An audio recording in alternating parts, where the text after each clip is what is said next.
ಚಿಕ್ಕಬಳ್ಳಾಪುರ ಜಿಲ್ಲೆಗೆ ಕಳಿಸಿ ಆ ಬೆಳೆಯನ್ನ ಟೊಮೊಟೊ, ಕೋಸು, ಬೀನ್ಸು ಎಲ್ಲದಕ್ಕೂ ತೊಂದರೆ ಆಗ್ತಾ ಇದೆ.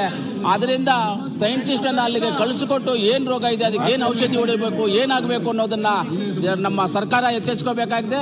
ಅದೇ ರೀತಿಯಲ್ಲಿ ಕೋಲಾರ ಚಿಕ್ಕಬಳ್ಳಾಪುರ ಜಿಲ್ಲೆ ಏನಿವತ್ತು ರೈತರು ಅವರು ವ್ಯವಸಾಯವನ್ನೇ ನಂಬಿಕೊಂಡು ಬದುಕ್ತಾ ಇರುವಂತ ಜೀವನ ಮಾಡ್ತಾ ಇರುವಂತದ್ದು, ಬೆಂಗಳೂರಿಗೆ ಹತ್ತಿರದಲ್ಲಿರ್ತಕ್ಕಂಥದ್ದು.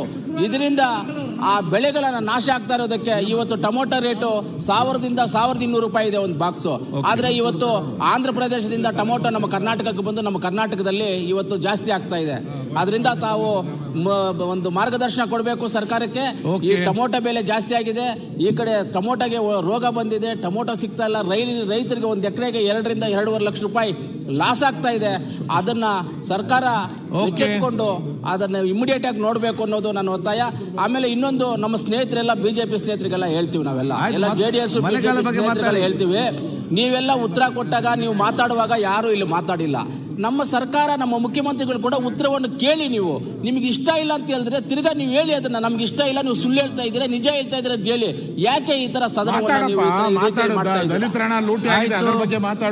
ಹೌದು ಉತ್ತರ ಕೊಡೋದನ್ನ ಕೇಳ್ರಿ ನೀವು. ಸರ್ಕಾರ ಉತ್ತರ ಕೊಡೋದನ್ನ ಕೇಳಿ ನೀವು. ಮಾಡ್ತೀರಾ ನೀವು ಅಂದ್ರೆ ಯಾವ ನ್ಯಾಯ ಇದೆ? ಸರ್ಕಾರ ಕೊಡುವ ಉತ್ತರವನ್ನು ಕೇಳಿ, ಉತ್ತರ ಸರಿ ಇಲ್ಲ ಅಂದ್ರೆ ಉತ್ತರ ಸರಿ ಇಲ್ಲ ಅಂತ ಹೇಳಿ, ಸರಿ ಇದೆ ಅಂತ ಹೇಳಿ. ನೀವು ಯಾಕೆ ನೀವು ಸ್ಟ್ರೈಕ್ ಮಾಡ್ತೀರಾ?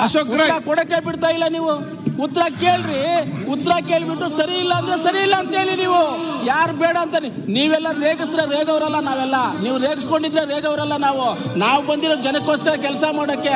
ನಿಮ್ ತರ ಜನಕ್ಕೋಸ್ಕರ ಕೆಲಸವನ್ನು ಹಾಳು ಮಾಡಕ್ಕಲ್ಲ ನಾವು ಬಂದಿರೋದು. ನೀವು ರೇಗಿಸಿದ್ರೆ ನಮಗೂ ಗೊತ್ತಿದೆ ರೇಗಿಸೋದು, ಆಯ್ತಾ? ಉತ್ತರ ಕೇಳ್ರಿ ಫಸ್ಟ್. ನೀವು ನಿಮ್ಮ ತಾಲೂಕಿನ ಜನಗಳ ಬಗ್ಗೆ ಕೆಲಸ ಮಾಡಕ್ ಬಂದಿದ್ರೆ, ನಿಮ್ಮ ತಾಲೂಕುಗಳ ಜನಗಳಿಗೋಸ್ಕರ ಏನಾದ್ರೂ ಉಪಯೋಗವಂತ ಕೆಲಸ ಮಾಡಕ್ ಬಂದ್ರೆ ಉತ್ತರ ಕೇಳಿ ಫಸ್ಟ್ ಕೂತ್ಕೊಂಡು. ಸರಿ ಇಲ್ಲ ಅಂತ ಹೇಳಿ ಅದಕ್ಕೂ ಉತ್ತರ ಕೊಡೋದಕ್ಕೆ ನಮ್ಮ ಮುಖ್ಯಮಂತ್ರಿಗಳು ರೆಡಿ ಇರ್ತಾರೆ ನಿಮಗೆ ಅಂತ. ಅಶೋಕ್ ರೈ ಮಾತಾಡಿ. ಮಾನ್ಯ ಅಧ್ಯಕ್ಷರೇ, ದಕ್ಷಿಣ ಕನ್ನಡ ಮತ್ತೆ ಉಡುಪಿ